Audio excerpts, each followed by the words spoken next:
I am back, and I realize that as I'm recording these videos this week that I have characters on the brain. Why?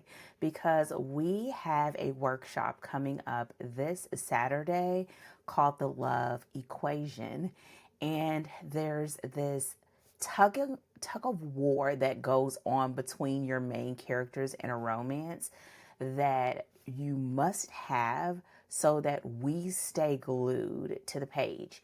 I was doing an interview recently for a podcast, and I say this all the time. So listen, if you listen to any interview, you're going to hear it more than once. But, but I talk about how one of the things that I love about romance is the fact that in a romance, you will get a happily ever after. If you don't have a happily ever after, well, I mean, you can have a happy for now, but if you don't have a happily ever after, it's questionable whether you have a romance. You might have a love story. We're not going to talk about the differences in Dana's book today, but we are going to talk about it. But we are guaranteed a happily ever after. And tonight I want to talk just a little bit about what that means and what that means for the readers.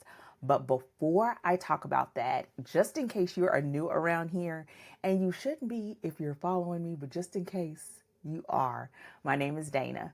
I am a USA Today bestselling author. I'm a developmental editor, and I am the chief storyteller at Danger Tales. I help romance and fantasy authors craft addictive romances, and those are stories that readers can't help but to gobble up and share with their reading friends. We also help authors build profitable publishing careers. So, whether you are writing your first book or you're leveling up your author brand, I am here to help you write, launch, and sell with confidence. And so, when you think about a romance, what others outside of this genre will think is, oh my gosh, romance is so formulaic. And I'd like to counter that and say, yes, it is. And this is why we pick it up. We know that we are guaranteed a happily ever after. We know that those characters are going to get together. So the entire time we're thinking, how is she going to do it? How is he going to do it? Meaning the author.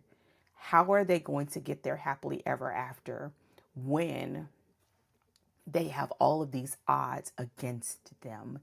And it's that tension that we want to use in our favor as writers, because that tension is what holds us. Once you get us on that hook, we're not going to go anywhere unless you do something and you mess it up, and we don't want to mess it up. So, so how do we use that tension? How do we keep people glued? I love it when you not only keep them glued, but you make them lean in. How do we do that? And one of the ways that you do that is by knowing and bringing to the page this I don't know if I want to call it a fact, a truth. Just do it and watch how it goes, which is this. You want to make it so that person may not be who they want, but it's who they need. It is the person who sees through their fake self and sees through their representative, through to their essence, that sees beyond their surface into their core. And it becomes not only the person that they desire, but it's the person that they're willing to become their best selves to have. Listen, this is why. This is why we read romance. This is why we write romance. It's because we want to know. When you know you got this big bad mafia man, y'all listen, I'm pumped because I just finished a really good book. You got this big bad mafia man and he is barking and everybody's moving, and then you have this little she's normally not little, but just comes in and disrupts his whole entire world. Or you have this big Viking and she comes in and turns this world upside down. Or you have this smooth thug and she comes in and turns his world upside down, and vice versa. That once he finds the person and once she finds the person that sometimes they don't even want. And sometimes they want and think it's only on the surface level. But once they realize what that person truly brings to the table, it calls in another part of them. So today I want you to think about this. That person, the love interest, may not be what they want. And sometimes it's even better if it's not who they want, right? But it is who they need. Why? How do we know this? How do you bring it to the page? How do you make us as the reader think, oh, shucks, this is about to be explosive and in the best possible way? Because when you're able to do that, you got us.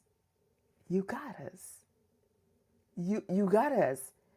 100 pages, 200 pages, 600 pages. I saw a book today that was 641 pages, 641 pages. And the reason why this works so well is because romance is formulaic. We're guaranteed a happily ever after. So with all the odds stacked against them and everything going against them, even each other, we know that they're going to get their happily ever after. Now the question is, how are you going to do it? All right, your girl is out. If you are here this part, y'all don't forget to go ahead, thumbs up the video, drop to the comments. What are you working on? Have you figured out how the love interest is not just who they want, but who they need, and how you are going to bring that to the page? Let us know in the comments. And if you're interested in finding out more about our upcoming workshop, The Love Equation, then let me know. Just say workshop in the comments and I will DM you the details, because it's going down this weekend. And so that means it's going down in the DMs. With that said, your girl is out. Thank you so much for joining me. I will see you all hopefully sooner than later. Take care and happy writing. Goodbye.